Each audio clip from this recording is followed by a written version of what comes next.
Hello, ladies and gentlemen. This is Brendan Lee from thebrendanlee.com in support of consciousness and skill worldwide. Welcome. You're invited. In this video, I want to talk to you about what I consider to be 4 of the biggest traps that people will encounter when engaged in spiritual work. As fucking cheesy as that seems, the 5 easy steps to enlightenment, the 4 biggest traps. These are the biggest traps that I think that people will encounter when involved in spiritual work. And they are 1, fantasy. 2, lying and not knowing they're lying. 3, confusing concept with experience. And 4, confusing experience with enlightenment.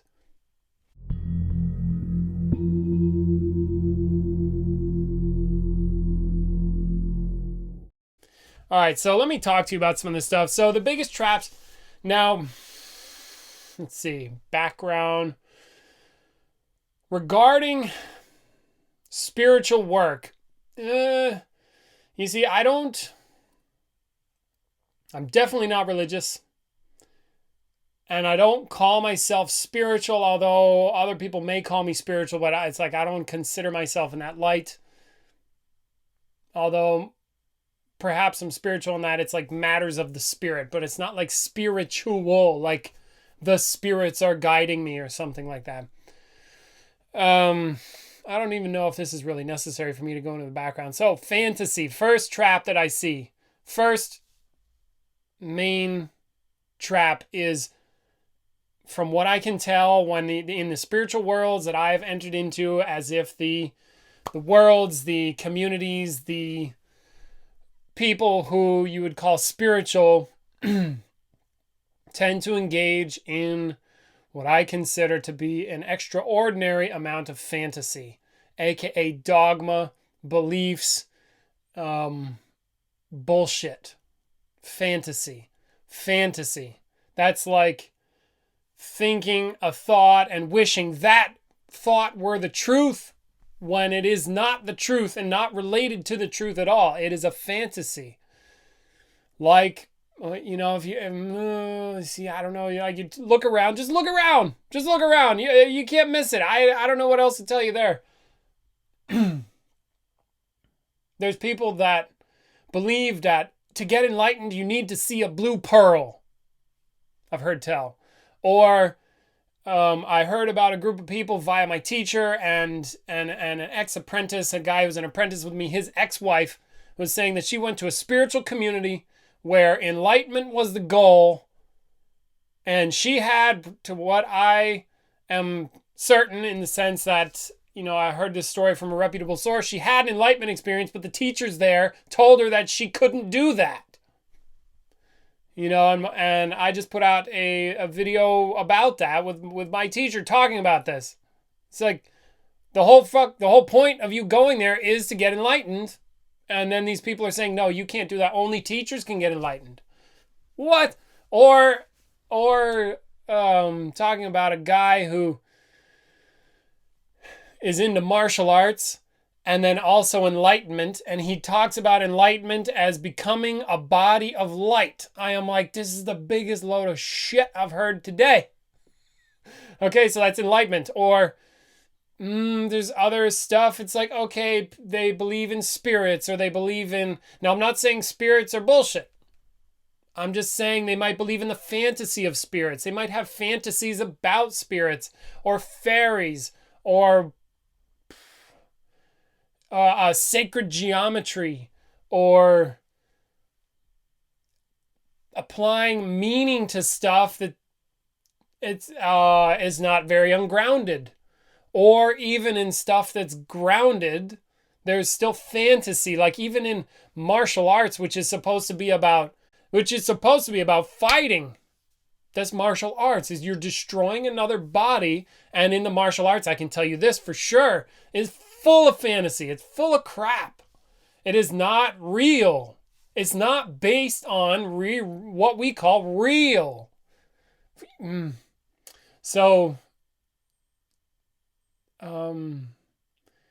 if you want to check this out I thought of a couple examples right away. One, there's a story I heard about an Aikido teacher who was teaching about being calm.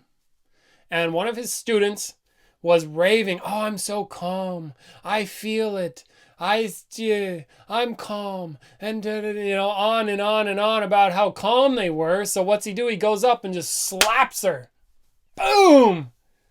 And she got pissed. She got mad. And he's like, "Where did the calm go?" See, that's an example, having a fantasy about being calm. And the reality is, no, you're not. That's the reality. You're not. Own it. Excuse me. So the fantasy can go off the rails. I mean, even in Christianity, full of fantasy. Buddhism, full of fantasy. Martial arts, full of fantasy and a lot of crap. All religion, fantasy. I'm going to die, go to heaven, get 72 virgins. What? Fantasy. Hello? How does that exist right now? Fantasy. It's not real. It exists as a thought. It's not real. See, then people claiming to be spiritual, but then what they're doing is actually just engaging the fantasy. Or there's spiritual teachers out there. Just look, man. People love fantasy. They don't go for stuff that's not fantasy. People love that. They eat it up.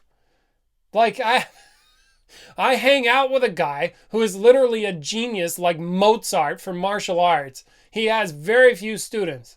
And then I hear stories of other people, they teach Tai Chi, but they milk the fantasy. Hundreds of students. Easy. Easy. Fantasy is easy. That's the popular stuff, is fantasy. So therefore, in my mind, one of the biggest traps. Because it's easy to fall into. When I started training here myself at Cheng Shin, full of fantasy. I even tried to get rid of the fantasy and I still have fantasy. It's easy. Okay, so fantasy, huge trap. So now the people who are interested in fantasy will likely hear this video and they'll be like, "Nah, that's crap." They're not going to like it. Because they like the fantasy better. The fantasy is so nice. It's so pretty. Get enlightened. Be one with the universe. Have a spiritual connection with your spirit animal. Well, whatever. All that stuff is just fantasy. Fantasy. All right. You can tell how I feel about that. But my feelings are not what's important here. What's important is recognizing the trap for yourself. And if you want something real, guess what you have to give up? Fantasy. Because reality is not about fantasy. It's not. That's why we have a word for that stuff called fantasy. Okay. Second thing on my list here, and this one is really tricky, is lying to yourself and not knowing about it. Lying to yourself and not knowing about it. How is this even possible? Well, it is. How do I know? Because I've caught myself lying to myself and not realizing it. So it's like being. Have you ever had an instance where it's like you were convinced that something was true and you was like, swear to God, send me to Guantanamo Bay. I got somebody torturing me right now, and then I would swear by, yes, this is a fact. This is a fact, and I'd tell everybody else this fact. I'd tell myself this fact, and then at some point, every so often, I get the chance to get struck by what's actually true or what's more true in that case. Given this relative context, I get to see, oh, I was lying. And even worse, I was lying and I didn't know. I didn't know I was lying. I didn't know how full of shit I was. How could I be so ignorant? You see, that thought enters my mind, but only after the fact. You see, and this is what makes that one of the most tricky things that I think is on this list here. Let me see. No, okay, there's a trickier thing on here. But this one's really tricky. Or, like I have heard in Landmark, which is another, the Landmark Forum, you can look it up, whatever. Use your Google machine, you'll figure it out. And one of the spiels that they go through there is they talk about there's stuff you know, there's stuff you don't know, and then even more tricky than that, there is stuff you don't know, you don't know. So you just don't even know that is something that you don't know. And there's really no way around that because it's all sealed up. There's no way to, there's no way to know that stuff unless you know it. And then so now I bet the question right now is like, well, how do I combat that? Brendan, what do I do? Or whoever, what do I do? Well, in this case, one, you have to recognize that it's a very real possibility that you're probably lying to yourself about some stuff. Two, be open to figuring out what that is and use the openness and acknowledge that you at this point will not know what that stuff is because you don't know, you don't know.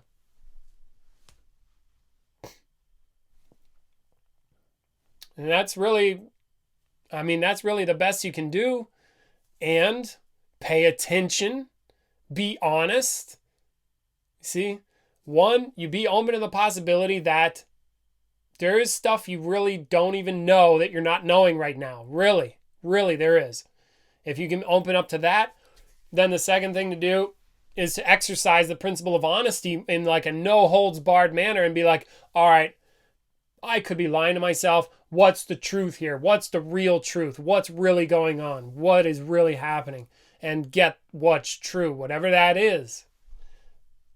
And as far as I can tell, that's the best advice. People really love the value and they really love to have advice about their problems. That's just another thing I've noticed. It seems to be, no, it doesn't seem, it is true. Okay.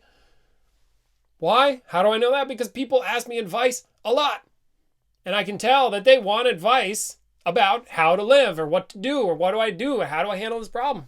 Okay, so lying and not knowing about it is another massive trap. And I just told you how to combat that. And really there is no way other than, as Deadpool would say, maximum effort. God damn it! I'm gonna do this the old-fashioned way. With 2 swords and maximum effort. Hear the music. I'm a wolf in maximum honesty and maximum effort. Okay, the next item on my list, number 3. This is perhaps a little more obscure and it's what I'm calling confusing concept with experience. You confuse your concepts about what's happening with the experience of the thing itself. It's a little bit like this. So if, and we're digging in here a little bit, so hang with me and enjoy and dig with me, really test this out in your experience, you see. Now, let's concept versus experience. You can have a concept about riding a bike, but the experience of riding the bike is very different. You can have a concept about jumping off a cliff into water, but the experience of that is very different. Now, in matters of spirituality, likely, any spiritual teacher who's any good is going to be coming from experience on the matters of which they speak. Any spiritual teacher who's just shining you on is going to be full of fantasy, explanations, and, in essence, lies. They're just going to feed you a line of crap, make you feel good, and not really give you anything except for the fantasy, which many people want. Now, so they will then confuse that fantasy, which is a concept, with the reality.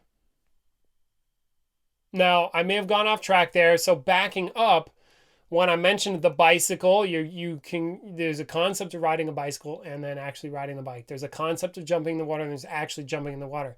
Now, in matters of spirituality, like I said, any teacher who's any good is going to be coming from some kind of experience. They're going to be trying to communicate something to you.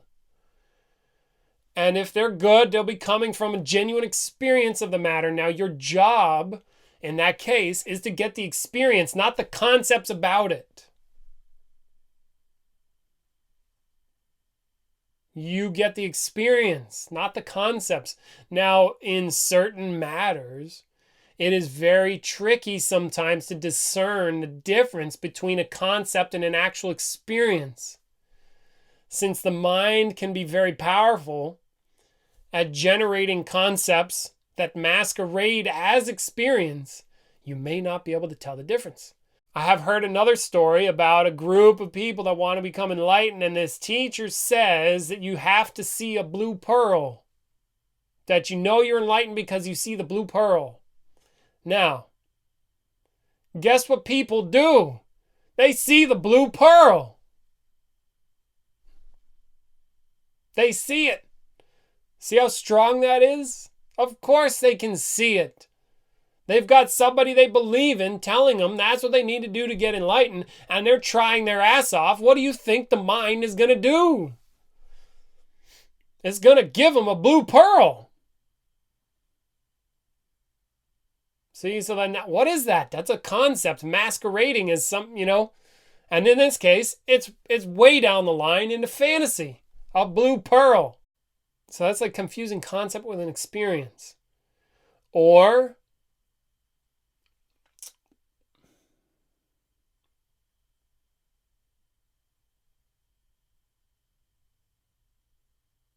I highly suspect that many people don't even work in the domain of experience anyway. They're probably still locked into fantasy. Now, I'm not trying to create a cosmology. I am not trying to create a hierarchy.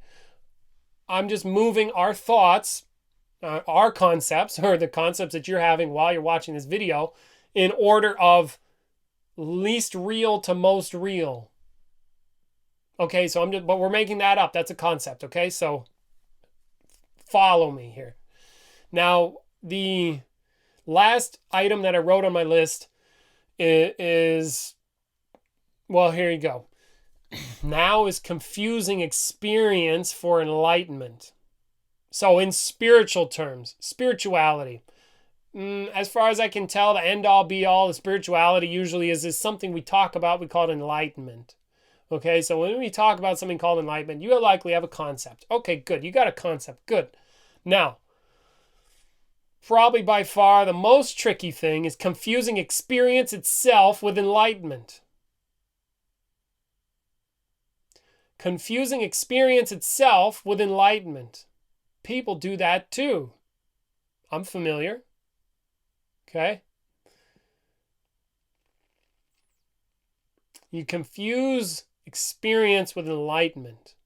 You think that just because you have a fantastic experience, feeling the whole world, becoming one with God, touching the universe with a massive ball of light shooting up your spine, that somehow that means you're enlightened.